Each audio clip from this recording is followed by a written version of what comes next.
வேலை செஞ்சு கொடுப்பாங்க. ஆனால் ஓகே கவனமாக தான் இருக்கணும். சரிக்கா.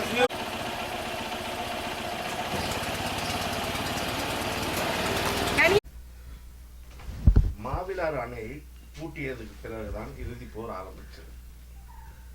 அந்த அணையை பூட்டியவர் உங்கள் கணவர் எழிலன். அதற்கான காரணம் என்ன? அதை நீங்கள் நியாயப்படுத்துகிறீர்களா? இந்த பேச்சுவார்த்தை நடைபெற்று கொண்டிருந்த பொழுது திடீரென அரசாங்கம் பேச்சுவார்த்தையை முறித்து கொண்டது.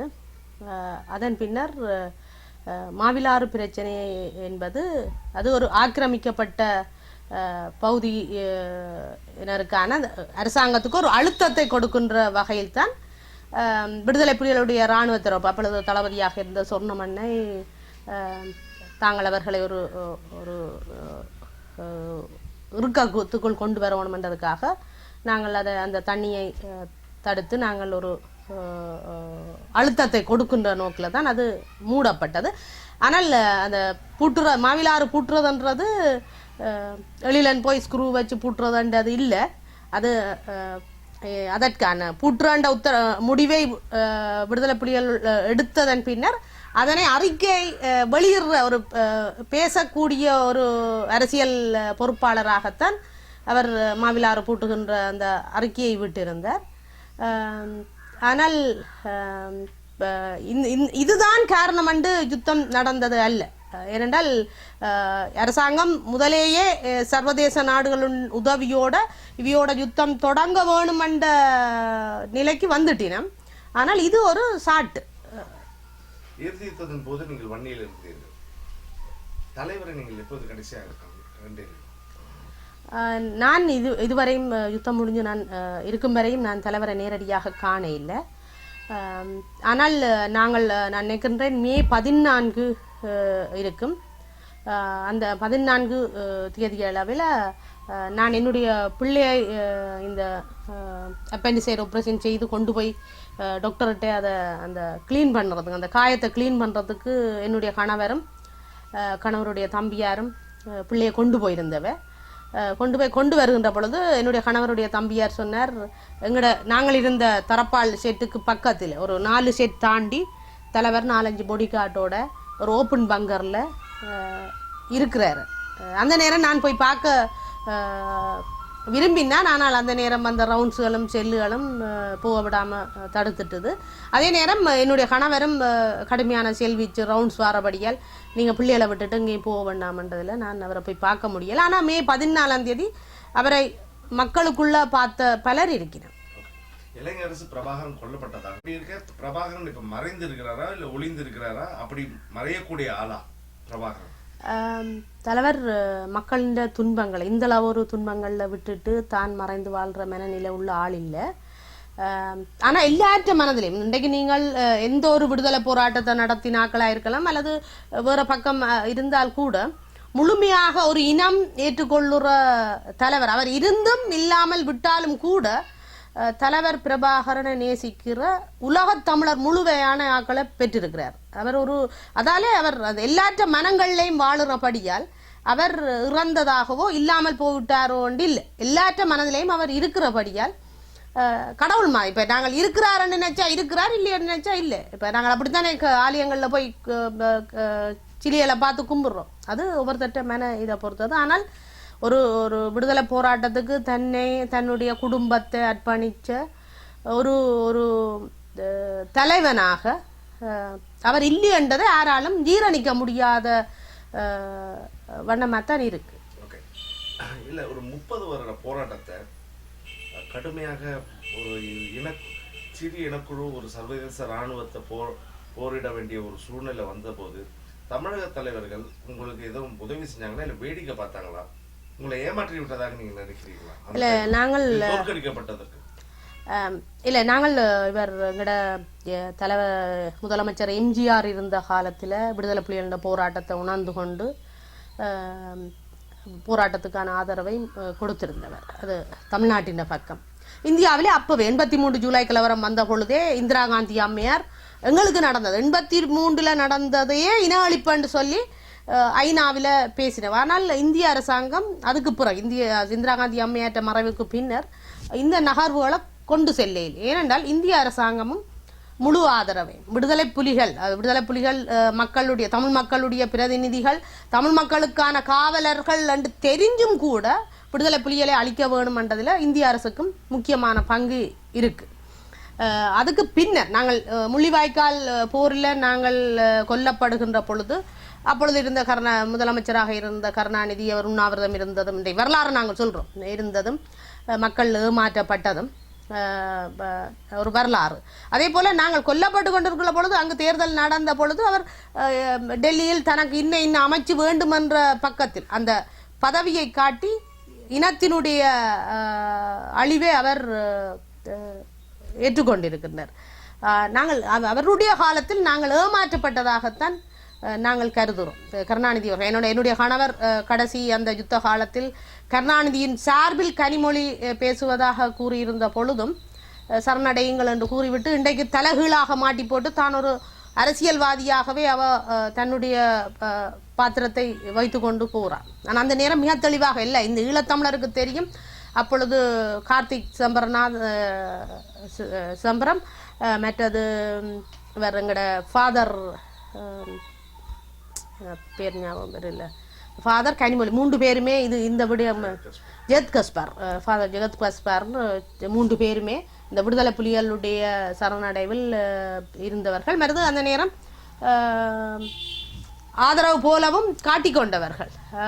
ஆனால் திட்டமிட்ட வகையில் நாங்கள் அளிக்கப்பட்டிருக்கிறோம். அதுக்கு இந்தியாவினுடைய பிற்பட்ட அரசியல்வாதிகளும் காரணமாக இருந்திருக்கின்றோம். ஆனால் நாங்கள் அதுக்காக கருணாநிதி அவர்களுடைய கட்சியில் இருக்கிற ஒட்டுமொத்த பேரும் எதிரானவர்கள் என்று அதுக்குள்ளேயும் எங்களுக்கு ஈழ ஆதரவான நிறைய பேர் மற்ற கட்சிகளை விட ஈழ தமிழர்களுக்கு ஆதரவான நிலைப்பாடுள்ள எத்தனையோ அரசியல்வாதிகள் அந்த திமுக கட்சிக்குள்ளேயும் இருக்கணும். ஆனால் இவர் செய்த அந்த வரலாற்று தவறு ஒட்டுமொத்த அந்த அரசியல் கட்சியையும் நாங்கள் விமர்சிக்கிற அளவில் போயிருக்குது. அதே நேரம் இன்னொரு விடயத்தை சொல்லணும். நாங்கள் தேசிய தலைவர் தளபதிகள் எல்லாம் கொல்லப்பட்டு கொண்டிருக்கின்ற பொழுது உலக தமிழர் நெடுமாறன் ஐயா தலைவர் இருக்கின்றார் என்று சொன்ன அந்த கருத்து அந்த ஈழ ஆதரவான அவ்வளவு உணர்வு மிக்க தமிழர்கள் மத்தியில் அந்த போராட்டத்தை வலுவாக எடுக்க முடியலை. ஏனென்றால் அவன் இருக்கிறோம் திருப்பியும் ஏதோ வந்துருமென்ற ஒரு இது இருந்தது. ஆனால் உண்மையிலேயே ஏனென்றால் தளபதிகள் எல்லாம் பேசியிருந்தவர் சூசை என்ன பேசியிருந்தவர் அந்த பக்கத்தில் உண்மையிலேயே சொல்லியிருக்கலாம். ஏனென்றால் அங்கே கடும் மோசமாக இருக்குது. தளபதிகள் மரணித்தா பிறகு தலைவர் இருக்கிறதுக்கு வாய்ப்பு இல்லை. அப்போ இப்படியான நிலை இருக்காண்ட உண்மையாக உள்ளபடி சொல்லியிருந்தால் அன்றைக்கு பெரிய அளவில் அந்த போராட்டம் வெடித்து இந்திய அரசாங்கம் இலங்கை அரசாங்கத்துக்கு அழுத்தத்தை கொடுத்து ஏதோ ஒரு வகையில் இருக்கிற கொஞ்ச நெஞ்ச பேர் கூட காப்பாற்றப்படுற நிலைமை இருந்திருக்கலாம். கடைசி அந்த நேரம் நான் நினைக்கிறேன் 16, 17, 18 தான் பெருந்தொகையான மக்கள் கொல்லப்பட்டது. நச்சுக்குண்டு கொத்துக்குண்டு மற்றது மோசமான ஆயுதங்கள் இராணுவத்திட்ட போன சனம் எல்லாத்துக்கும் மல்டிபரல் அடிச்சு வழியே எல்லாம் கொண்டு குவிச்சதெல்லாம் அந்த இறுதி அந்த 15, 16, 17, 18 நாளில் தான் நடந்தது. அப்போ அங்கே இந்திய ஈழத்தமிழர்களுக்கு ஆதரவான போராட்டம் வெடித்த பொழுது தமிழ்நாட்டில் இருந்த தலைவர்கள் உண்மையிலேயே மக்களுக்கு சொல்லி இருந்தால் ஒரு செத்த வீதத்தில் ஒரு 50% காப்பாற்றக்கூடிய மாதிரி இருந்திருக்கும். அப்படி பிரபாகரன் கொல்லப்பட்டிருக்கும் பட்சத்தில் ஏன்னா விடுதலை புலிகள் என்ற இயக்கத்துல எல்லாம் அந்த மாதிரி ஒரு பழக்கம் உள்ளது. பிரபாகரனுக்கு ஒரு அஞ்சலி செலுத்துறது கூட தமிழ் மக்கள் தயாராக இல்லையா? இல்லை தமிழக தலைவர்கள் பிரபாகரன் வச்சு வியாபாரம் பண்றாங்களா? இல்லை அது ஒரு கொச்சைப்படுத்தும் ஒரு செயல் இல்லையா? என்னென்றால் உண்மையில் அந்த முடிவுகள் இப்போ இலங்கை அரசாங்கம் தலைவரை கொண்டுட்டோம் என்று சொல்லி சொன்னால் சாதாரணமாக ஒரு சின்ன விஷயம். நாங்கள் ஏர்போர்ட்டு அடித்த பொழுது அவ்வளவு போராளிகளை ஒரு போரில் கொல்லப்பட்ட போராளிகளை ஒரு மரியாதை இருக்குது. நாங்கள் செத்தவனுக்கு எதிரியை கூட நாங்கள் பிணம் போகிற பொழுது நாங்கள் ஒளிமி நின்று அஞ்சலி செலுத்துகிற வளமே எங்கட பண்பில் இருக்குது. இது எல்லா இனத்திலையும் இருக்குது. ஆனால் கொல்லப்பட்ட பிறகு உடைகளை எல்லாம் களைந்து ஆண் பெண் எல்லா உடலங்களையும் ஒன்று அள்ளி போட்டு ட்ரக்கில் ஊர்வலம் மாதிரி கொண்டு தெரிஞ்சு சிங்கள பிரதேசம் எல்லாம் வேடிக்கை காட்டின இதே இராணுவ தரப்பு தலைவர் கொல்லப்பட்ட பொழுது உடனே தாங்கள் கொல்லப்பட்டன்னு சொல்லி படத்தை காட்டி போட்டு வீடியோவில் பிறகு என்ன நடந்தாண்டு தெரியல. அதுக்கு பிறகு சொல்ற காரணங்கள் நிறைய அவருடைய இது. ஆனால் அப்படி என்றால் இவே இந்த மாதிரி கொல்லப்பட்டார்ன்ற டெத் சர்டிஃபிகேட்டையும் கொடுக்கு. இன்றைக்கும் தலைவர் காணாமல் போனார்ன்ற பக்கத்தில் தான் வச்சிருக்க பார்க்கிறேன். அப்போ அதை செய்யல அரசாங்கம். இந்த அரசாங்கம் உண்மையாக தலைவர் இந்த கையிலே அந்த அவற்றை உடலம் சிக்கி இருந்தால் அதை பெரிய மியூசியத்தில் வச்சு நாங்கள் இப்படியோட வெண்டோம் என்று காட்டுற நிலை தான் அவைகிட்ட இருந்தது. ஆனால் அதை அவ செய்யல. இந்திய அரசாங்கம் எத்தனையோ முறை அவரிடம் அந்த ராஜீவ்காந்தி கொலை வழக்குக்கான அந்த மரண சான்றிதழையும் கேட்டது. இன்று வேற எல்லாம் நல்லாட்சி நடக்குதுன்னு சொல்லி இலங்கை அரசாங்கத்துக்கு இந்திய அரசாங்கம் எல்லாம் முண்டு கொடுத்து போகிற நேரத்தில் இன்று வேற இந்திய அரசாங்கத்தின் கோரிக்கையை அவர் நிறைவேற்றல. அப்போ இது இந்த மர்மம் என்னன்றது தெரியாது. ஆனால் தலைவருக்கு கல் வைக்கிறது அல்லது நினைக்கிறதுன்றது எங்கட மக்களால் ஒரு ஜீரணிக்க முடியாததாக இல்லை முன்னெடுக்க முடியாமல் இருக்குது. வருது அப்படி ஒரு ஒரு எங்கட தலைவர் இல்லை என்று உறுதிப்படுத்தினால் அவருக்கான ஒரு தனி இடம் எல்லா மக்கள்கிட்டையும் இருக்குது. ஆனபடியால் இதை காலம்தான் பதில் சொல்ல வேணும் அவற்ற நிலை என்னன்னு. பிரபாகரன் பிடிபட்டதா நாட்டுக்குள்ள போயிருக்கலாம். ஒருவேளை கடற்கரை நோக்கி போகும்போது அவரை ஏதோ ஒரு பொறி வச்சு பிடிபட்டதா ஒரு செய்தி நிலவுது. பிடிபட்டு ஒரு கேம்ப்ல வச்சு அவரை டார்ச்சர் பண்ணி கொண்டதா ஒரு செய்தி இருக்கு. நீங்க எப்படி பாக்குறீங்க? நாங்கள் அப்படி பார்க்கல. இதெல்லாம் சும்மா புரிய. இதென்றால் இந்திய ராணுவ காலத்திலையும் தலைவர் கொல்லப்பட்டார் செய்தியும் வந்திருந்தோண்டு. அவர் பல முறை கொல்லப்பட்டிருக்கிறார். ஆக்கிரமிப்பு படை வந்த பொழுதும் சரி, இலங்கை அரசாங்கத்தின படையிலையும் கூட தொடர்ந்தும் கொல்லப்பட்டார் என்று பல செய்திகளுக்கு மத்தியில தான் அவர் புறம் வாழ்ந்திருக்கிறார். ஆனால் நிறைய இந்த பெரிய படையை வழி நடத்தின தலைவர் எதிரியிட்ட உயிரோட பிடிபடுற பக்கமும் இல்லை.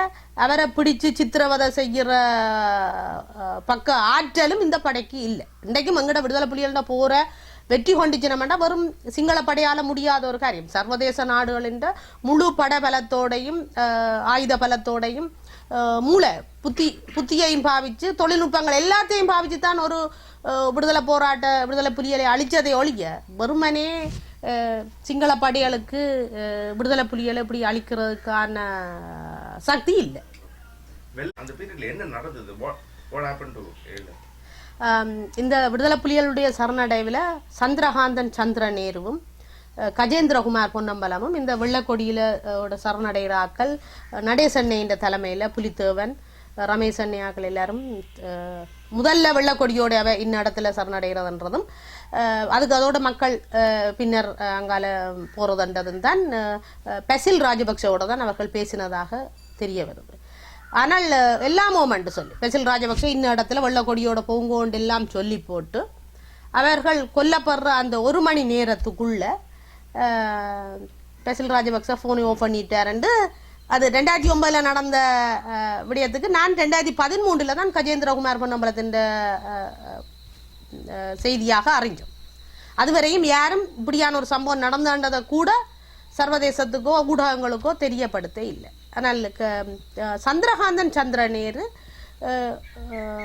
இந்த காலப்பகுதியிலையும் பிற தேர்தல் கால நினைக்கிறேன் சக்தி டிவிலையும் கூட தன்னுடைய வகிபாகம் என்னன்றதை அவர் சொல்லியிருந்தவர். அப்போ இதில் அரசியல் அப்போ இருந்த தம் தேசிய கூட்டமைப்பின் பாராளுமன்ற உறுப்பினர்களாக சந்திரகாந்தன் சந்திரநேருவும் கஜேந்திரகுமார் பொன்னம்பலமும் தான் இந்த வெள்ளக்கொடி சம்பவத்தின் ஒரு நடுநிலையாளர்களாக ரெண்டு பக்கமும் பேசியிருக்கிறார்கள். ஆனால் நடேசன்னையினுடைய சரணடை வெள்ளக்கொடி சம்பவம் வேற, இராணுவ கட்டுப்பாட்டுக்குள்ள நாங்கள் மே 18 கொண்டு போய் இராணுவத்திடம் கையளித்ததுன்ற சம்பவம் வேறு. ஆனால் அது கொல்லப்பட்டுட்டார்கள். இது இவர்களை பிறகு வாகனத்தில் ஏற்றி கொண்டு போய் வவுனியாவுக்குள்ளால கொண்டு போறதும், அதுக்கு பிறகு இவர்கள் ஒரு வீரகேசரி 14/6 இவர்கள் 18/5/2009 சரணடைஞ்சது. 14/6 வீரகேசரியில செல்வராசா என்ற ஊடகவியலாளர் எழுதியிருக்கிறார். இவர்கள் எழிலன் உட்பட 4ஆம் மாடிக்கு அழைத்து செல்லப்பட்டார்கள் என்று எழுதியிருக்கிறார். அதே போல தமிழீழ விடுதலை புலிகளுடைய முன்னாள் ஊடகவியலாளர் ஒருவரும் தான் புகையிரதத்தில் எழிலனை இவர்கள் கொண்டு போனதை கண்டதாகவும் எனக்கு மட்டுமல்ல பாராளுமன்ற உறுப்பினர் ஸ்ரீதரனுக்கும் இந்த தகவலை சொல்லியிருந்தார். அப்ப அதிலே அவர்கள் கொல்லப்படையில் இவர்கள் விசாரணை கண்ணெல்லாம் கொண்டு போயிருக்கிறார்கள். இவர்கள் அதே போல கீர்த்தி வர்ணகுல சூரிய இலங்கை அரசாங்கத்தினுடைய இராணுவ புலனாய்வு கட்டுரைகளை எழுதுகிற கீர்த்தி வர்ணகுல சூரிய தன்னுடைய கட்டுரையில் திருவோணமலை தமிழர்களுக்கே உரிய இடம் என்று கூறிய எழிலன் இன்றைக்கு இராணுவத்தினுடைய கஸ்டடியில் இருக்கிறார் என்று சொல்லி கூட அவர் தன்னுடைய ஆய்வுரை கட்டுரையில் மிக தெளிவாக எழுதியிருக்கிறார். அப்போ இவர்கள் சரணடைந்தவர்களை நாங்கள் கொண்டே கையளித்த உறவுகளை கொடுத்த பிறகு இவர்கள் விசாரணைக்காக என்று கொண்டு சென்று இப்பொழுது அவர்களுக்கு என்ன நடந்ததை சொல்ல முடியாமல் இருக்கிறோம். அப்போ போர்க்குற்றம் உண்மையிலே நடைபெற்றதா? கடைசியில் என்ன நடந்தது? போர்க்குற்றம் இல்லை, சாதாரணமாக ஒரு வீட்டிலே ஒரு பிரச்சனை நடந்தாலே எந்த அளவு பாரதூரமான விளைவுகள் ஏற்படும் என்றது இது சாதாரண ஒரு அறிவு. ஒரு போரை நடத்துகிற பொழுது அந்த மக்கள் 4.5 லட்சம் மக்கள் இருந்த இடத்துல பொய்யான தகவலை சொல்லி 70,000 மக்கள் தான் இருக்கணும் என்று எல்லா பொருளாதார மருந்துக்கு தடை, உணவுக்கு தடை, சகலத்துக்குமே தடையை விதிச்சு கொண்டு 4.5 லட்சம் ஜனத்தை ஒரு சின்ன நிலப்பரப்புக்குள்ளே அடக்கி வச்சிருந்து உணவுக்கு கஷ்டப்பட்டோம், நாங்கள் சுகாதார வசதி இல்லாமல் கஷ்டப்பட்டோம், சகல ஒரு மனித இனத்துக்குரிய அத்தனை அடிப்படை வசதிகளும் மறுக்கப்பட்டு தான் அதுக்குள்ளே இருந்த நாங்கள். அந்த யுத்தம் நடைபெற்ற பொழுது இந்த தடையெல்லாம் ஏற்படுத்தி கொண்டு எந்த ஒரு சர்வதேச நிறுவனங்களும் அதுக்குள்ள நிற்காமல் காயப்பட்டவர்களுக்கான மருந்தோ அல்லது காயப்பட்டவர்களுக்கான எந்த ஒரு வசதியும் ஏற்படுத்தாமல் ஒரு ஒரு ஒரு சின்ன இடப்பரப்புக்கு யுத்தத்தை நடத்தி எவ்வளோ பாரதூரமான ஷெல்லுகள், கிஃபிர் அட்டாக், மற்றது கொத்துக்குண்டு, மல்டிபரல் பாவிக்க முடியாது தடை செய்யப்பட்ட அத்தனை ஆயுதங்களையும் பாவிச்சோம். எங்களுக்கு ஆயுதத்தை பற்றி அப்போ தெரியாது. எங்களுக்கு கொத்துக்குண்டா என்னன்னு தெரியாது, ஷெல்லண்டா தெரியாது, 5 என்றால் RPG என்றால் எதுவும் தெரியாது. ஆனால் எல்லாத்தையும் நாங்கள் கற்றுக்கொண்டோம் அந்த இறுதி முள்ளிவாய்க்கால் யுத்தத்தில். ஒரு ஆளுக்கு RPG ஷெல் பாஞ்சது அப்போதான் தெரியும் அது என்னடா அது இடுப்பில் போய் வெடிக்காமலே நின்றுட்டுது. அப்போதான் தெரியும் இது RPG ஷெல். அப்போ கொத்துக்குண்டு வந்து விழுந்து சனம் சிதறி செத்தோன்னு அதில் இருக்கிற இதுகளை போய் பார்த்தால் இதுதான் கொத்துக்குண்டு. இதெல்லாம் நாங்கள் அந்த யுத்தத்தில் பார்த்தாக்க இன்றைக்கு அதெல்லாத்தையும் இன்றைக்கு 10 வருஷத்துக்கு அந்த மண் பரிசோதனையை நடத்தி இருந்தால் கூட இவை எவ்வளவு நச்சுக்குண்டுகளை எங்களுக்கு மேலே பாவிச்சு நிறைய பேர் இளம் பிள்ளைகள் திடீரென்று சாகுது. ஏனென்றால் எல்லாம் இந்த போரில் பாவிச்ச நச்சுக்குண்டுகள்ன்ற தாக்கம்தான் காரணம் கண்டறியாமல் சாகிற விடயம் அது. ஆனால் இந்த யுத்தம் என்றது நடத்தினது மிக மோசமான ஒரு குற்றம். தமிழர்கள் என்ற ஒரே ஒரு காரணத்துக்காக இப்படி ஒரு யுத்தத்தை நடத்தி நாங்கள் எவ்வளவு ஜனாதிபதி சொல்றார் இன்னைக்கு அமைதியா இருக்கணும். அமைதி இல்லை, இது நீறு பூத்த நெருப்பாத்தான் இருக்கு. எல்லாற்ற மனங்கள்லையும் அவ்வளவு தணல் மாதிரி அந்த வேதனை இருக்கு. அதை வச்சுக்கொண்டு இவர் பேசக்கூடாது, அவை அமைதியா இருக்கிறாங்க. எங்களுக்கு வேற வழி இல்லை. என்ன போராட்டத்தை முன்னெடுத்து அகிம்சை போராட்டம் முறியடிக்கப்பட்டது, ஆயுத போராட்டம் முறியடிக்கப்பட்டது. இனி என்ன போராட்டத்தை நாங்கள் கொண்டு போறோம்? ஆனால் சிங்களவர்களோடு சேர்ந்து வாழ முடியாத மனநிலையில தான் தமிழர்கள் இருக்கிறோம். அப்படி இருக்கும் பட்சத்தில் இந்த போர்க்குற்றத்தை பத்தி நீங்க ஜெனீவால தொடர்ச்சியா நீங்க பேசிக்கிட்டு வரீங்க, இல்ல உலகாரங்களையும் எல்லா இடங்களையும் பேசிக்கிட்டு இருக்கீங்க.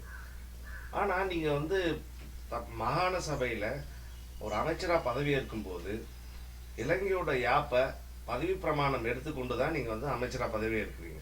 அப்படி இருக்கும் பட்சத்தில் நீங்க எப்படி இலங்கை அரசாங்கத்துக்கு எதிராக நீங்க பேச முடியும்? இது ஒரு ஜனநாயகம்.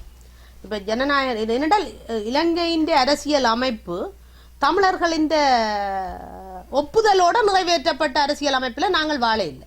தமிழற்ற ஒப்புதல் இல்லாத ஒரு அரசியல் அமைப்பில் தான் வாழுறோம்.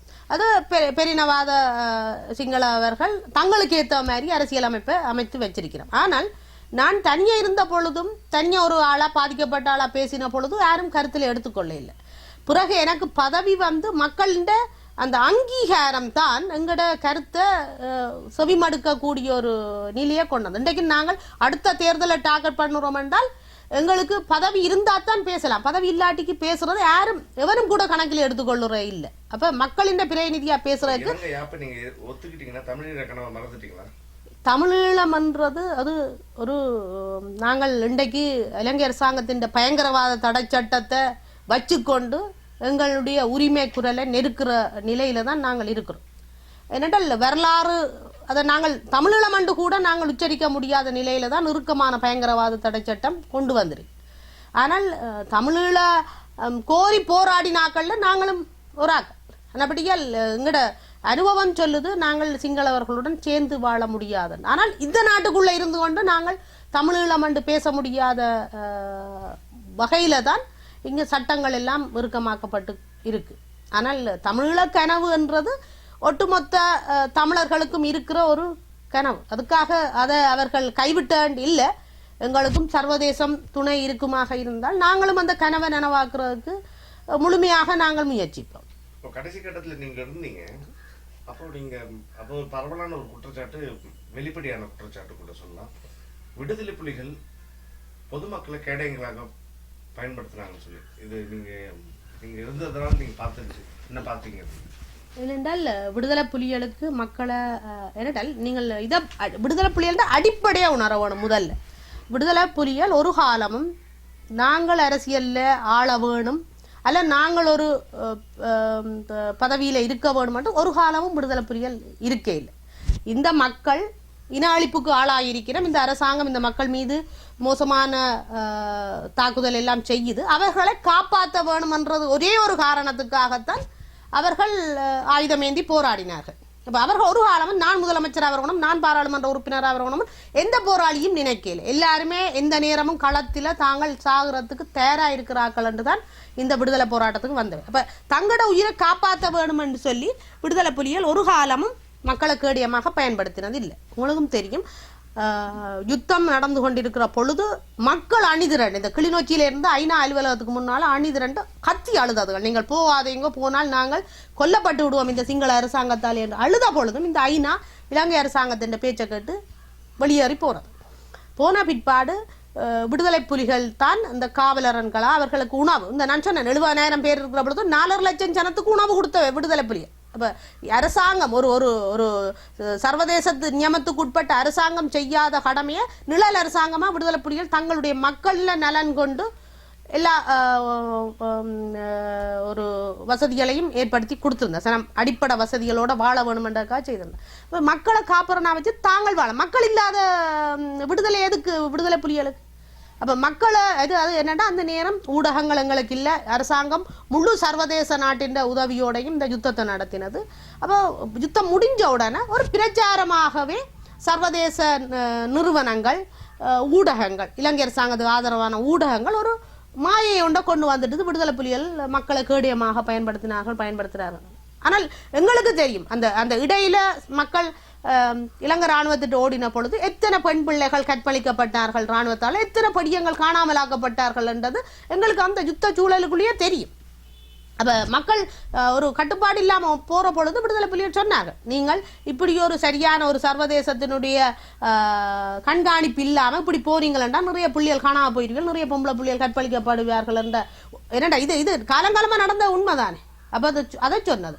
ஆனால் அவர்களை கேடியமாக பயன்படுத்தி யுத்தம் நடந்தார். அதில் இருந்த மக்களுக்கு இன்றைக்கும் நீங்கள் பிள்ளைகள் கொல்லப்பட்ட அல்லது காணாமலாக்கப்பட்ட அல்லது போரில் பாதிக்கப்பட்ட மக்களை போய் கேட்டால் தெரியும், விடுதலை புலிகள் வச்சு அடிக்கிற ஷெல் சூன்ய பிரதேசத்தில் இருந்து இராணுவத்துக்கு போகுமே ஒழிய இராணுவம் செட்டியா கணக்கு போட்டு அந்த இடத்துக்கு அடிக்க தெரியாதோ என்னமோ, ஆனால் அடிக்கிறது இந்த விடுதலை புலிகள் அந்த சூன்ய பிரதேசத்தில் விழ வேண்டிய ஷெல்லை மக்கள் இருக்கிற குடிமனியனும். ஏனென்றால் விடுதலை புலிகளுக்கு சேட்டலைட் இருக்கல, ஆனால் இவைக்கு சேட்டலைட்ல இருந்து சகல வண்டு என்று சொல்லுற விமான கண்காணிப்பு இதெல்லாம் இருந்தது. அதை வச்சுக்கொண்டு மக்கள் நெருக்கமாக இருக்கிற குடிமனையை நோக்கித்தான் அடித்து மக்களை சாக்காட்டினதை ஒழிய விடுதலை புலிகள் தன்னுடைய இனத்துக்காக போராடின விடுதலை புலிகள் தங்களோட இனத்துக்கு அவர்களை கேடியமாக வச்சுக்கொண்டு அவர்கள் உயிர் வாழ வேண்டும் என்று ஒரு காலமும் இருந்ததாக வரலாறும் இல்லை, சரித்திரமும் இல்லை. ஆனால் இது இவர்கள் இலங்கை அரசாங்கத்துக்கு ஆதரவான சர்வதேச நிறுவனங்கள், இலங்கை அரசாங்கத்தின் லோக்கல் என்ஜிஓக்கள், மற்றது ஊடகவியலான நிறைய இன்னைக்கு நீங்கள் அதில் பார்த்தா தெரியும். ஒரு சாவன்னு சொல்லுற அமைப்பு, அது சாவன்னு தான் நான் நினைக்கிறேன், ஒரு அமைப்பு விடுதலை புலிகளை மிக மோசமாக சித்தரித்து ஒரு புத்தகமே ஐநாவில் கொண்டு போய் வெளியிட்டிருந்தது கொழும்பில். அது ஏனென்றால் அது ஆனால் அதின் நிறுவன அமைப்பாளர் ஒரு தமிழராக இருக்க வேணும், அதுக்கு ஏதோ ஒரு நாடு ஃபண்ட் பண்ணினது இந்த புத்தகத்தை அடிக்கிறது. அப்போ அப்படி எல்லாமே அது ஒரு மாயை கொண்டு வந்தது. இந்த தோல்விக்கு காரணம் உங்களுடைய சர்வதேச தொடர்புகளை நீங்க எடுக்காததா, இல்ல உங்களுக்கு ஒரு டிப்ளமசியோட ஃபெயிலியர் இருந்ததா, அது ஒரு ஆளுமை அதுல யாரும் வளர்க்காததா அப்போ ஆண்டன் பாலசிங்கனுக்கு அப்புறம்? இல்லை, எங்கள் உண்மையில் இரண்டால் நாங்கள் ஒரு நாடு இல்லை, ஒரு ஒரு இன விடுதலை போராட்டம். இந்த இந்த எங்களோட இலங்கையின் பூகோள அமைப்பை பார்த்தால் எல்லா நாடும் அரசு தனக்கு என்ன லாபம் இலங்கையில் இருக்கோ அதை மையமாக வச்சு தான் தன்னுடைய கேனகத்தில் செய்யும். எங்கட விடுதலை போராட்டத்துக்கு ஆதரவு கொடுக்கறதுன்றது இல்லை. ஆனால் உண்மையில் நாங்கள் பார்க்குறோம், தலைவர் நினைச்சிருந்தால் சில வல்லாதிக்கமான நாடுகள் திருகோணமலையை கேட்ட பொழுது அதை கொடுத்திருந்தா, அல்லது ஒரு சின்ன ஒரு சம்மதம் ஒன்றை தெரிவிச்சிருந்தால் தலைவர், இன்றைக்கு அவர் பெரிய ஒரு நிலையில் இருந்திருப்பார். ஆனால் அவர் விட்டு கொடுக்க இல்லை. இன்னும் ஒன்று நாங்கள் சொல்கிறோம், நீங்கள் இந்த 52 நாள் இலங்கை அரசாங்கத்தின் இந்த குழப்பமான சூழல் நடந்த பொழுது பார்த்தா தெரியும், இலங்கை அரசாங்கத்தின் இறைமை என்றது, இலங்கையின் இறைமை என்றது தேசிய தலைவர் பிரபாகரனால மட்டும்தான் காப்பாற்றப்பட்டது. அவர் இருக்கும் வரையும் தான் 2009 வரை தான் இலங்கைக்குள்ள இறைமை இருந்தது. இன்றைக்கு அந்த இறைமை இல்லை. இலங்கையின் இறைமையும் சரி, தமிழீழத்தின் இறைமையும் தேசிய தலைவர் பிரபாகரனால மட்டும்தான் நிலைநாட்டப்பட்டது. இன்றைக்கு இலங்கை இறைமையோட இல்லை. என்னடா அந்த 52 நாள் பிரச்சனையில தெரியும் உங்களுக்கு எந்தெந்த நாடுகள் இதில் ஆதிக்கம் செலுத்தினது, யார் அந்த இதுக்குள்ள கூடுதலா. சந்திரிகா பீரியட்ல சுனாமிக்கு அப்புறம் உங்களுக்கு ஒரு நிழல் அரசாங்கம், நீங்க சொல்றது டிஃபேக்டோ கவர்மெண்ட் ஸ்டேட்டஸ் கொடுத்தாங்க. அப்போ உங்களுக்கு ஒரு அங்கீகாரம் கிடைச்சது. அதுக்கப்புறம் ஆஸ்லோ டாக்ஸ்ல உங்களுக்கு ஒரு ஒரு ஒரு அங்கீகாரம் கிடைச்சது. இண்டோ லங்கன் அக்கார்ட்ல ஒரு அங்கீகாரம், வடக்கு கிழக்கு இணைப்புக்கான ஒரு அங்கீகாரம் கிடைச்சது. இதெல்லாம் மிஸ் பண்ணது பிரபாகரன் விட்ட பழைய விடுதலை புலிகள் போர் மட்டுமே செஞ்சு நாங்க ஜெயிக்கணும் அப்படின்னு நினைச்சாங்களா, இல்ல அவங்களுக்கு இல்ல போர் மட்டும் செய்யறதாக விடுதலை புலிகள் நினைச்சிருந்தால் இந்த சர்வதேசம் நாடு உள்ளிட்டு நோர்வே வந்து சமாதானத்துக்கு வாவண்ட பொழுது போகாமல் விட்டு விடுதலை புலிகள் நிறைய விட்டு கொடுப்ப செய்தவை. அந்த விட்டு கொடுப்பு தான் நாங்கள் கூட இப்ப யோசிக்கிறோம், சமாதானம் வராம விட்டிருந்தால் விடுதலை புலிகள் வென்றிருப்பார்கள் என்று இப்ப நினைக்கிறோம். ஆனால் விடுதலை புலிகள் இந்த விட்டு கொடுப்பு எல்லாத்தையும் செய்து, ஏன்னா அவர்கள் வெறுமனே ஆயுதத்தை நம்பி இருந்தவே இல்லை. ஆனால் சர்வதேசம் வந்து நாங்கள் உங்களுக்கு சமாதானத்தை பெற்றுத்தாரோம், உங்களுக்கான ஒரு தீர்வை பெற்றுத்தாரோம் என்று சொல்லி நுழைஞ்சதுல தான் நாங்கள் இன்றைக்கு ஒரு நாட்டை இழந்து போய் இருக்கிறோம். ஆனால் இன்றைக்கு அப்ப தலையிட்ட நாடுகள் எல்லாம் இப்ப ஒதுங்கி போய் எங்களுக்கும் சிங்களவர்களுக்கும் ஏதோ மத பிரச்சனை சாதி பிரச்சனை என்ற மாதிரி அதை பார்த்து கொண்டு பேசாம எங்களுக்கு இருக்கிறது ஒரு இன பிரச்சனை என்றதை இன்றைக்கு மறந்து போய் எல்லாம் கைகளையும் விட்டுட்டு போய் இருக்கணும். இன்றைக்கு யுத்த குற்றத்துக்கு பொறுப்பு சொல்ல வேண்டிய ஆக்களாயும் இந்த இணை அனுசரணை வழங்கி அத்தனை நாடும் பொறுப்போட இருக்குது. அதை இன்றைக்கு பேச யாரும் தயாரா இல்லை. ஏன்னா ஒரு பரவலான குற்றச்சாட்டு இருக்கு. ஏன்னா இந்த போர் இருக்கும் பட்சத்தில் மட்டும்தான் முன்னாடி விடுதலை புலிகளின் தளபதிகள் சாதாரண புலிகளை விட ஒரு சொகுசான ஒரு வாழ்க்கையை வாழ்ந்ததா சொல்றாங்க. நீங்க அதை எப்படி பாக்குறீங்க? இல்ல, விடுதலை புலிகள் கடினமான பாதையையும் கடக்க தயாராத்தான் இருந்தவர்கள், சொகுசான வாழ்க்கையும் வாழக்கூடிய ஒரு, ஏனென்றால் ஒரு பணக்கார இயக்கமாக விடுதலை புலிகளை பாக்குறாங்க. இல்லை, ஏனென்றால் ஒரு தளபதியா இருக்கிறவருக்கு பல தேவை இருந்தது. இப்ப ஏனென்றால் முதல் விடுதலை புலிகள் இருந்த சூழலுக்கு நிலப்பரப்பும் குறைவா இருந்தது, கண்காணிப்பும் குறைவா இருந்தது. சமாதான காலத்தில் ஒரு பெரிய நிலப்பரப்பை அவர்கள் கண்காணிக்க வேண்டிய தேவையும் இருந்தது. உங்களுக்கும் தெரியும், அந்த சமாதான காலத்தில் நிறைய ஊடுருவல் உளவாளியல் எங்களோட மண்ணை நோக்கி வந்தது.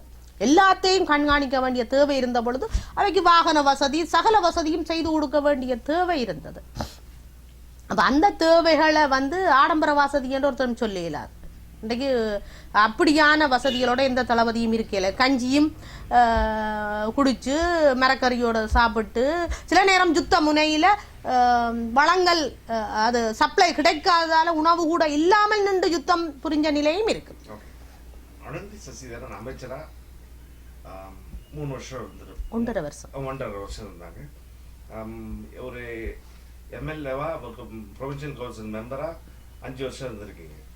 இப்போ நீங்க போர்க்குற்றம்னு சொல்றீங்கல்ல, இப்போ உங்களுக்கு ஒரு அதிகாரம் இருக்கு, நீங்க அந்த அதிகாரத்தை திரட்டுறதுக்கு என்ன பண்ணீங்க? நீங்கள் தமிழ்நாட்டில் இருக்கிற அதிகாரமும் வடக்கு மாகாணத்துக்கு இருக்கிற அதிகாரமும் வித்தியாசம். உண்மையில் எங்களுக்கு அந்த அதிகாரத்தை தந்திருந்தா கூட, இந்தியாவின் தமிழ்நாட்டுக்கு கொடுத்துருக்கிற அதிகாரத்தை தந்திருந்தா கூட நாங்கள் ஓரளவு இந்த இன அழிப்பு இப்போ கட்டமைக்கப்பட்ட இன அழிப்புகளிலிருந்து கூட தப்பிக்கலாம். ஆனால் எங்களுக்கு அந்த அதிகாரம் இருக்கே இல்லை. எங்களுக்கு வெறுமனே ஒரு பேசுகளமாக இருக்கக்கூடிய கருத்துக்களை பரிமாறிக்கொள்றது தான் எங்கட மாகாண சபை எங்களுக்கு இருந்ததை ஒழிய அதிகாரம் இல்லாமல் இருந்தது. ஏனென்றால் தமிழ் தேசிய கூட்டமைப்பு மாகாண சபைக்கு இன்ன அதிகாரங்கள் இருந்தும் அதை நீங்கள் கொடுக்காம வச்சிருக்கிறீங்கன்னு கூட பேசுறதுக்கு தயாராக இருக்கு. ஏன்னா தமிழ் தேசிய கூட்டமைப்புக்கும் வடக்கு மாகாண முதல்வருங்களை போன்றவர்களுக்கு முடிய முரண்பாடு வந்த உடனே அவர்கள் மத்திய அரசுக்கு சப்போர்ட் பண்ணுறாங்க. எங்களுக்கு முதலமைச்சர் ஒரு அமைச்சரை நீக்கிறதுக்கான அதிகாரம் கூட இன்றைக்கு மத்தியில் கொண்டே போட்டிருக்குது. மாகாணத்துக்கு எங்களுக்கு அதிகாரம் இல்லையன்ற பக்கத்தில் தான் இந்த நீதிமன்ற வழக்கம் கூட இப்படி போயிருக்குதுன்றதை நீங்கள் பார்க்கலாம். மறுபடியால் எங்கள்கிட்ட அதிகாரம் இருக்கே இல்லை. நாங்கள் எங்களுக்கு தந்த பணம் கூட ஒரு யுத்தத்தால் 30 வருஷம் யுத்தத்தால் பாதிக்கப்பட்ட ஒரு அமைச்சு எங்களுக்கு என்ன தந்த அமைச்சில் நீங்கள் பார்த்தா தெரியும். மகளிர் என்ற செக்டரே இல்லை, புனர்வாழ்வு இல்லை. ஆனால் புனர்வாழ்வுக்கு தேவையான அத்தனை பிரச்சனையும் எங்கள்கிட்ட இருந்த மகளிருக்கான பிரச்சனை ஒரு யுத்தம் முடிஞ்ச உடனே பாதிக்கப்படுற பெண்களாக இருக்கிற பொழுது மகளிருக்கான ஒரு செக்டர் இல்லை. அப்போ நாங்கள் ஒன்றையும் கையாள முடியாது. நாங்கள் அரசாங்கத்தை கேட்டோம், நிறைய பேச்சுவார்த்தையை நடத்தினோம். அந்தந்த அமைச்சர்மாரோட எங்களுக்கு ஒரு செக்டரை உருவாக்க அல்லது புனர்வாழ்வு அதிகார சபையை கொண்டு வர்றதுக்கு தாங்கொண்ட எல்லாத்தையும் தூக்கி அடியில் போட்டுட்டே விட்டுட்டோம். அப்போ எங்களுக்கு ஒரு பியோட நியமிக்கிறது கூட அதிகாரம் இல்லை. ஆனால் வடக்கு கிழக்கு இணைஞ்ச 13வது திருத்த சட்டம் இந்திய அரசாங்கம் கொண்டு வந்தது. அதில் 13வது திருத்த சட்டம் கொண்டு வந்த பொழுதே இந்த மென்போக்காளர்களாக இருந்த சம்பந்தர் அமிர்தலிங்கம் உட்பட எல்லாருமே இந்திய அரசாங்கத்தை சொல்லிச்சினோம், நாங்கள் கேட்ட அதிகாரம் ஒன்றும் இல்லை, நீங்கள் இல்லாத ஒன்றை தாரியல் என்று அது வடக்கு கிழக்கு இணைப்பிருந்த பொழுது போட்டுச்சினோம். ஆனால் இப்போ வடக்கு கிழக்கு இணைப்பில்லை, போலீஸ் அதிகாரம் இல்லை, காணி அதிகாரம் இல்லை. இது இல்லாத ஒரு மாகாண சபையைத்தான் நாங்கள். ஆனால் நாங்கள் வச்சிருந்தோம் என்னென்றால் நாங்கள் ஒரு கருத்துருவாக்கத்தை கொண்டு வர்றதுக்கான ஒரு தளமாக அதை வச்சுருந்தோம். ஆனால் இப்போ சொல்கிறோம் வடக்கு கிழக்கு இணைப்பில்லாத போலீஸ் அதிகாரம் காணி அதிகாரம் எங்களுக்கு தேவையில்லை. ஏனென்றால் வடக்கு கிழக்கு இணையாமல் இருக்கிற பொழுது ஆரோ தான் அதை ஆள போயிடும். அப்போ ஆரோ ஆளுற பொழுது போலீஸ் அதிகாரம் காணி அதிகாரம் கொடுத்தால் எங்களோட இனத்துக்குத்தான் அது பாதிப்பாக அமையும். ஏனென்றால் ஆள போகிறவன் தண்டை இனத்துக்கான முழு வேலை திட்டத்தையும் இந்த காணி அதிகாரம் போலீஸ் அதிகாரத்தை வச்சு அங்கே சாதிக்கத்தான் போகிறான். ஆனபடியா வடக்கு கிழக்கு இணைப்போட எங்களுக்கு காணி அதிகாரம் போலீஸ் அதிகாரம் எல்லாம் தர வேணும். ஆனால் நீங்கள் சொல்கிற மாதிரி எங்களுக்கு தமிழ்நாட்டில் இருக்கிற ஒரு அமைச்சருக்குரிய அதிகாரம் அல்லது தமிழரசு கட்சி சார்பில் போட்டிட்டு கடந்த முறை ஜெயிச்சு வந்தீங்க. இப்போ நீங்கள் ஒரு தனி கட்சி ஆரம்பிச்சிருக்கீங்க. இப்போ நீங்க அப்போ நீங்க ஒரு முதலமைச்சர் வாங்கின ஓட்டுக்கு நீங்க ஒரு சிறிய குறைவாக தான் ஓட்டு எடுத்துருக்கீங்க. அவ்வளோ பாப்புலரா இருந்தீங்க நீங்க. இப்போ நீங்க ஒரு தனி கட்சி ஆரம்பிச்சு நீங்க ஒரு ஓட்டு வாக்கு கேட்க போறீங்க. அதே அளவுக்கான பெரும்பான்மையோட நீங்க வெற்றி பெறுவீங்கன்னு நினைக்கிறீங்களா? இல்லை, அப்போ நாங்கள் தமிழரசு கட்சியினுடைய வேட்பாளராக இறங்கினோம். அப்போ இறங்கின பொழுது நான் என்னுடைய தேர்தல் கால பிரச்சாரம் நான் இன்னதான் செய்வேன் என்று மிக தெளிவாக சொன்னால் அந்த வழியில் நான் செய்து கொண்டு போனேன். ஆனால் சில மக்களுக்கு நாங்கள் கணக்கு செய்ய வேணும் என்ற ஒரு எதிர்பார்ப்பு இருந்தது. அது ஆனால் வாக்குறுதியில் கொடுக்க இல்லை, ஆனால் அவற்றை எங்களால் செய்ய முடியலை. அப்போ முதல்ல அனந்தி அண்டைக்கு ஒரு போரால் பாதிக்கப்பட்டவ ஒரு புதுமுகம் என்ற ஒரு இது இருந்தபடியால் அவ்வளோ 88,000 வாக்க போட்டுச்சினேன். ஆனால் இப்போ நீங்கள் இந்த அரசாங்கத்தின் போக்கை பார்த்தீங்கன்னா இன்றைக்கு ஐக்கிய தேசிய கட்சி மிக திறமையாக தன்னுடைய கட்சியை சேர்ந்தவர்களுக்கு அமைச்சு பதவியை கொடுத்து சில நகர்வுகளை இங்கே செய்து கொண்டு, அதே மாதிரி தமிழ் தேசிய கூட்டமைப்பும் ஐக்கிய தேசிய கட்சியினுடைய அமைச்சர்களை கொண்டு தனக்கான சில அபிவிருத்தி நடவடிக்கைகளை கொண்டு போகிற பொழுது மக்கள் இப்போ உரிமைக்காக ஆசைப்பட்ட மக்கள் இப்போ சலுகைக்காக அதில் குறிப்பிட்ட வீதம் போகிறோம். இதைத்தான் முந்தி கடந்த காலத்தில் டக்ளஸ் தேவானந்தாவும் செய்தது. இப்போ சலுகைக்காக ஏங்குற மக்களாயும் இருக்கணும். இப்போ 100க்கு 80% மக்கள் எங்களுக்கான மக்களாக இருக்க முடியாது. ஏனென்றால் சலுகை எதிர்பார்க்குற மக்களுக்கு அரச தரப்பு தான் அந்த சலுகைகளை வழங்கக்கூடிய. இன்றைக்கு நீங்கள் சாதாரண ஒரு பியோன் நியமனம் அல்லது எந்த ஒரு நியமனமாக இருந்தாலும் மத்திய அரசாங்கத்தினுடைய அமைச்சர்கள் ஒரு போட்டி பரீட்சை வைக்காமல் தங்களுடைய செல்வாக்கில் தங்களுடைய கோட்டாவில் தான் இந்த நியமனங்களை கொடுக்குறார்கள். அப்போ இந்த நியமனம் கொடுப்படுற பொழுது அவர்கள் அந்த குடும்பமே ஒரு வேலை வாய்ப்பு கிடைக்கிற அந்த குடும்பத்தில் அத்தனை உறுப்பினர்களும் அவர்களுக்கான வாக்கு வங்கிக்கான ஆட்களாகத்தான் இருக்க போயிடும். அப்போ இது ஒரு பக்கம். மற்ற அபிவிருத்தி என்று சொல்கிற சும்மா சாதாரண ரோட்டு அல்லது கோயில் என்று சொல்கிற பொழுது அதை எதிர்பார்க்குற மக்களும் இருக்கணும். ஆனால் எங்களுக்கு வாக்கு போடுற மக்கள் யாராக இருப்பினோம் என்று சொன்னால் உரிமைக்காக எதிர்பார்த்து எங்களோட உரிமை கிடைக்க வேணும் என்று எதிர்பார்த்து இருக்கிற மக்கள் எங்களுக்கான வாக்கை போடுவினோம். ஒரு கடினமான ஒரு போராட்டத்தில் தான் பிறகுதான் ஜெயலலிதாவும் ஒரு முதலமைச்சர் ஆனாங்க. அவங்களால ஆக முடியுது. ஒரு முதல் பெண் அரசியல்வாதியாக நீங்களும் ஒரு கடினமான போராட்டத்தை சந்திச்சு வரீங்க. உங்களுக்கும் முதலமைச்சர் ஆகணுன்ற ஒரு எண்ணம் இருக்கா, இல்லை அதை ஏன் ஆகக்கூடாது? உண்மையில் இந்த இந்த கேள்வி கொஞ்சம் கடினமானது. முதலமைச்சர் ஆக்குவாங்களா? நாங்கள் முதலமைச்சராக ஒரு பெண் வரக்கூடிய வாய்ப்பும் இருக்கு. ஆனால் நாங்கள் எப்படி சிந்திக்கிறோம் என்றால், என்னுடைய அரசியல் பயணம் வெறும் 5 வருட காலமாகத்தான் இருக்குது. இந்த 5 வருட காலத்துக்குள்ள தான் நாங்கள் மக்களுடைய சின்ன சின்ன அடிப்படை பிரச்சனை எல்லாத்தையும் உணர்ந்து கொள்ளக்கூடியவர்களாக இருந்திருக்கிறோம். ஆனால் கடினமான ஒரு பாதையில் ஏனென்றால் பெண்கள் இன்றைக்கு அரசியலுக்கு வாரதுன்ற பக்கத்தில் எங்களோட கலாச்சாரம் ஒரு தடையாத்தான் இருக்கு. அதே நேரம் யாழ்ப்பாணத்தை பொறுத்தமல்ல, நீங்கள் வடக்கு மாகாணத்தில் யாழ்ப்பாணம் ஒரு ஆணாதிக்க சிந்தனைக்குள்ள வந்த இது. இன்றைக்கும் வீட்டிலே ஆண்கள் இன்னதை செய்யண்டு சொன்னாதான் பெண்கள் செய்கிற ஒரு நிலையும் இருக்கு. ஆனால் பெரும்பாலான பெண்கள் உத்தியோகம் ஆண்களை விட பெண்கள் உத்தியோகம் பார்க்குறவர்களாகவும் வீட்டு நிர்வாகங்களை பார்க்குற எல்லாம் இருக்கு. ஆனால் இந்த தேர்தல் காலத்தில் கூட அவர்கள் இன்னாருக்கு ஆண்கள் தான் தீர்மானிக்கணும் யாருக்கு வாக்கு போடுவோம். இன்னைக்கு எங்கட போருக்கு விடுதலை புலிகளுடைய காலத்துக்கு பின்னர் இன்றைக்கு எங்கட சமூக பழக்க வழக்கம் எல்லாம் மாறிட்டு இன்றைக்கு இப்படி மோசமான நிலையில் ஒரு பொம்பளை அரசியலுக்கு வாரதென்றால் சும்மா தேவையில்லாத கதைகள் எல்லாம் சொல்லுற நிலையிலே இன்றைக்கு இந்த முகப்புத்தகங்களை பார்த்தீங்கன்னா ஃபேக் ஐடியாலே பல பெண்களை பல மோசமாக விமர்சிக்கிற நிலைமையெல்லாம் இருக்குது. இதுகள் எல்லாத்தையும் தாண்டித்தான் நாங்கள் பெண்களை அரசியலுக்கு கொண்டு வர வேண்டியது. ஆனால் இந்த முதலமைச்சர் பதவி என்றது உண்மையில் நாங்கள் எங்கட மக்களின் பிரச்சனையை அறிஞ்சு கொண்டோம்னா, நான் ஒரு பெண் தலைமைத்துவமாக இருந்து கொண்டு எனக்கு தெரியும் ஒரு பிள்ளையை வளர்க்குறதுக்கு பிள்ளைகளையும் பாதுகாத்து கொண்டு தன்னையும் பாதுகாத்து ஒரு பொம்பளை எப்படி இந்த சமூகத்துக்குள்ள வாழ கஷ்டப்படுறாள்ன்றது என்னுடைய அனுபவம். அப்போ இதுகள் எல்லாம் மற்றவர் சொல்லி தெரிஞ்சு கொள்ளுற நிலையில். ஆனால் நாங்கள் முதலமைச்சர் என்ற பக்கத்தை அது மக்கள் தீர்மானிக்கணும். யார் முதலமைச்சராக வந்தால் நல்லா இருக்கும், என்னது செய்வினம் என்ற பக்கம் இருக்கு. அதில் ஏற்கனவே நான் சொன்னோம், எங்களுடைய கட்சி கடுமையான வேலையை செய்து இப்போ அந்த டார்கெட்டை அடையாவிட்டாலும் புற ஒரு காலத்தில் அந்த இலக்கை அடையும். ஏன்னா மக்கள் எங்களை அடிப்படை கட்டமைப்புக்குள்ள நாங்கள் நேர்மையான உண்மையான ஒரு உரிமைக்காக நாங்கள் போராடுற கட்சியாக அதை அங்கீகரிச்சிட்டு தண்டால் நிச்சயமாக நாங்கள் அதை செய்யலாம். ஏனென்றால் முடியாததண்டு ஒன்றும் இல்லை. ஏனென்றால் நானும் இந்த தேர்தலில் என்ன இறக்கி கடல்ல தூக்கி சும்மா போட்டு விட்ட மாதிரி தான் என்ன நீங்கள் வேட்பாளராக நியமிக்கப்படுகிறீர்கள் என்று கட்சி போட்டு விட்டது. அப்போ எனக்கு தேர்தல் பிரச்சாரம் என்றாலும் என்னென்னு தெரியாது, மக்கள்கிட்ட எப்படி கதைக்கிறதுன்றது கூட எனக்கு தெரியாது. அப்போ உண்மையில நான் கௌரவ சிவாஜிலிங்கத்தை பாராட்டணும். இருக்கிற அத்தனை அரசியல்வாதிகளுக்குள்ளேயும் எனக்கு சிவாஜிலிங்கமும் அப்பொழுது இருந்த சஜீவன் பிரதேசபை உபதவிசாளராக இருந்த சஜீவனும் தான் என்னுடைய தேர்தல் பிரச்சாரத்துக்கான ஆதரவு தந்திருந்துச்சுன்னா. தமிழர்களின் தீர்வு தான் என்ன? நீங்க தமிழகத்திலிருந்து இந்தியாவிடமிருந்து புலம்பெயர் தமிழர்களிடமிருந்து என்ன எதிர்பார்க்குறீங்க? தமிழர்களின் தீர்வு தாயகம் தேசியம் சுயநிர்ணயம் என்ற அடிப்படையில் எங்களை நாங்களே ஆளக்கூடிய வகையிலான தீர்வு தான்.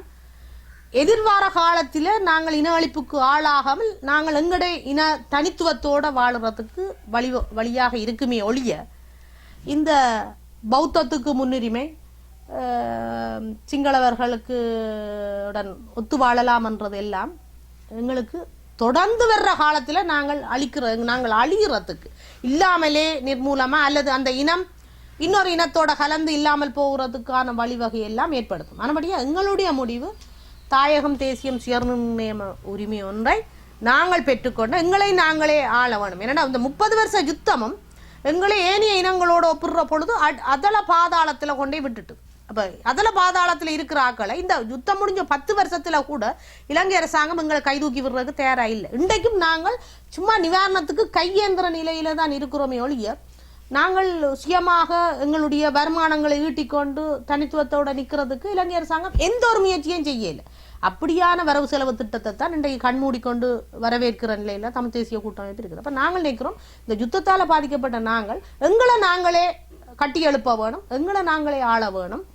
ஆனபடியால் இதுக்கு இந்திய அரசாங்கம் எப்படி எங்களுக்கு ஆதரவு தரும், எப்படி எங்களோட உண்மையான பிரச்சனையை ஏற்றுக்கொள்ளும் என்றது தான் பிரச்சனை. உண்மையில நாங்களும் ஒரு வரலாற்று தவற செய்துட்டோம். இந்த 5 வருஷ காலத்துல நாங்கள் இந்திய அரசாங்கத்தோட பேசியிருக்கணும். வடக்கு மாகாணம் ஏதோ ஒரு வழியில நாங்கள் போய் எங்களோட இது கதைச்சிருக்கணும். ஏன்னா எங்களுக்கும் அயல்ல இருக்கிற இந்திய நாடு தான் அது என்னதான் செய்தான், எங்களுக்கு நிறைய அநியாயம் செய்துட்டது இல்லையாண்டு இல்லை. ஆனாலும் நாங்கள் அதை விட்டுட்டு அவர்களோட கைகுலுக்கத்தான் நாங்கள் விரும்புகிறோம். அந்த பக்கத்திலே இருந்து எங்களுக்கான ஆனால் இந்திய அரசாங்கம் தொடர்ந்து வர்ற காலத்தில் உணர வேணும், விடுதலை புலிகள் இருக்கும் மட்டும் தன்னுடைய எல்லையை விடுதலை புலிகள் காப்பாற்றி இருந்தார்கள் என்றதை உணர வேணும். இன்றைக்கு உணர்வு வினம். ஏனென்றால் அப்படித்தான் அவர்களுடைய எல்லை பாதுகாப்பு பிரச்சனை இருக்கு. ஆனால் விடுதலை புலிகளை அழிக்க வேணும் என்ற ஒரு வரித்தனத்தோட அரசாங்கத்துக்கு, இலங்கை அரசாங்கத்துக்கு ஆதரவோட அழிச்சு போட்டினோம்.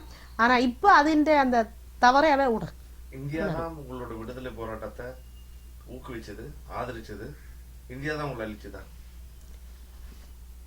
இந்தியா அரசாங்கத்தினுடைய இன்றைக்கு நாங்கள் நிறைய பேசுறோம். விடுதலை புலிகள் ஆட்சேர்ப்பு பற்றி கூட பேசுறோம். இந்த ஆட்சேர்ப்பையும் இங்கு முதல்ல ஆரம்பிச்சு வச்சது இந்திய இராணுவம் தான். என்றால் இந்திய ராணுவம் வந்திருந்த காலப்பகுதியில தான் கட்டாய ஆட்சேர்ப்பு எப்படி என்றதை விடுதலை புலிகளுக்கு கற்றுக் கொடுத்தது அவைதான். போராட்டத்தை வளர்த்து பல கட்சிகளை உருவாக்கி பல கட்சிகளை எல்லாம் இது பண்ண விட்டு கடைசியா எல்லாத்தையும் இல்லாம பண்ணி இந்த இறுதி யுத்தத்திலையும் இப்படி ஒரு நிலைமைக்கு நான் சொல்ல தேவையில்லை. ஏன்னா இது என்னுடைய கருத்து. இன்றைக்கு மஹிந்த ராஜபக்சவா இருக்கட்டுக்கும் கோத்தபாயாவா இருக்கட்டுக்கும் எல்லாருமே பகிரங்கமா இந்திய அரசாங்கத்தினுடைய உதவியோட தான் நாங்கள் இந்த போரை வெற்றி கொண்டோம் என்று பேசி இருக்கணும். இன்றைக்கு அந்த வரலாற்று பதிவுகள் இன்றைக்கு யூடியூப்ல பார்த்தாலும் தெரியும், எங்களுடைய அன்றாட நாளிதழில் பார்த்தாலும் தெரியும். அப்ப ஒரு பயனை அந்த அரசாங்கத்திலிருந்து பெற்றுக்கொண்ட நாடே சொல்லுற பொழுது நாங்கள் சொல்லுறதுக்கு ஏன் தயங்க வரும்? அப்போ இப்போ சமீப காலமா கடைசி கேள்வி, சமீப காலமா பாத்தீங்கன்னா மஹிந்தாவோட ஆட்சிக்கு இல்லை, அதுக்கப்புறம் அவங்க சீனா கூட போற மாதிரியான ஒரு போக்கு தான் எடுத்துக்கிட்டு இருக்காங்க. இப்போ நீங்க அந்த நிலைப்பாடை எடுக்காம விட்டது தப்புன்னு நினைக்கிறீங்களா? எங்களுடைய தமிழ் தலைமைகள் சீன நாட்டுடனும் தொடர்புகளை பேணி இருக்க வேணும். ஏனென்றால் பேணி இருந்தால் இந்திய அரசாங்கம் நினைச்சிருக்காது, என்னதான் அடித்தாலும் எங்கட காலில் தான் வந்து விழ வேணுமென்று நினைச்சிருக்க மாட்டேன். ஆனால் இவே அந்த பக்கத்துக்கு சிந்திக்கல சீனா. ஆனால் இப்போ சீனா நாட்டில் தமிழர்களோட தொடர்புகளை பேண வேணும், தமிழ் அரசியல் பிரதிநிதிகளோட தாங்கள் நட்புறவை வளர்க்க வேணுமென்ற மனநிலை வந்துடு. இன்னைக்கு சீனர்கள் நிறைய தமிழை படிக்கிறேன். இன்னைக்கு அல்லப்பட்டியில் கொண்டு வந்து எங்களுக்கும் தங்களுக்கும் வர்த்தக தொடர்பு இருந்தது என்ற வரலாற்று ஆதாரங்களை தேடுற நிகழ்ச்சி திட்டத்துக்கு தொல்லியல் திணைக்களம் மத்திய அரசுகளில் இருக்கிறபடியால் அவர்கள் அந்த ஒப்புதலை கொடுத்துருக்கோம். இதெல்லாம் வடக்கில் நடக்கிற சகல அபிவிருத்தியும் சரி, சகல ஆய்வுகள் என்னவா இருந்தாலும் தமிழர்களுடைய ஒப்புதல் இருக்க வேணும் என்ற நிலைமையை நாங்கள் கொண்டு வர வேணும். அந்த நிலைமை இல்லாதபடியாத்தான் அங்கே மத்தி தீர்மானிக்குது தான் என்னவும் செய்து போட்டு போகலாம் என்று சொல்லி. இங்கே இருக்கிற துறைமுகங்கள் அபிவிருத்தியாக இருக்கலாம் அல்லது விமானத்தளம் அபிவிருத்தி எல்லாத்துலேயுமே தமிழர் தரப்பு இருக்க வேணுமென்றதை கொண்டு வர வேணும். ஏன்னா எங்கட நிலம் எங்கட இடத்துல நீங்கள் இப்படியான செயல் திட்டங்களை கொண்டு வர்ற பொழுது தமிழர்களுடைய ஒப்புதலை பெற வேணுமென்ற ஒரு நிலைமையை நாங்கள் மாற்றி அமைக்கணும். ஆனால் நீங்கள் பெருமனே மஹிந்த ராஜபக்ச இல்லை சீனாவோட தொடர்பு. ரணிலும் சீனாவோட நல்ல நெருக்கம். ஏனென்றால் ரணில் ஒரு சிறந்த ராஜதந்திரி. இப்போ 40 வருஷ கால அரசியல் அனுபவம் அவர் ஜேஆர் இருந்த காலத்திலேயே இருந்து வந்திருக்கிறார். அவர் ஒரே நேரம் முதல் நாள் இந்தியாவுக்கு போய் கழிச்சிட்டு வருவார், அடுத்த நாள் சீனாவுக்கு போவார். இப்படி பேலன்ஸ் பண்ணி 2 பக்க நன்மைகளையும் பெறக்கூடிய ஒரு அரசியல் ராஜதந்திரியா இருந்திருக்கிறார். அவர் வெறுமனே நாங்கள் சொல்லக்கூடாது மஹிந்த தான் சீனாவை ஆதரித்தார்.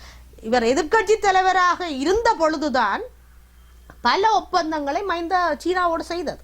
அப்போ எதிர்கட்சி தலைவராக இருந்து ரணில் எந்த இடத்துலையும் பிரச்சனையை கிளப்ப இல்லை, எந்த இடத்துலையும் இப்படி ஒரு ஒப்பந்தம் நடக்குதுன்னு கூட வெளிப்படுத்தாத ஒரு எதிர்கட்சி தலைவராக தான் இருந்திருக்கிறார். ஆனபடியால் அவற்றை ஒப்புதலும் பெற்றுத்தான் இந்த ஒப்பந்தங்கள் எல்லாம் செய்து சீனாவின் ஆதிக்கத்தை இங்கே கொண்டு வந்தது. ஆனபடியால் நாங்கள் மற்றது மஹிந்தாவின் ஆட்சி போன பிறகு இப்பவும் அது தொடருது என்று சொல்லி சொன்னால் இவர்களும் இந்தியாவை விட சீனாவோட நல்ல நட்புறவோட தான் போனவை. ஆனபடியால் சீனாவுக்கு மஹிந்த தான் ஒப்புதல் கொடுக்குறாரு. இல்லை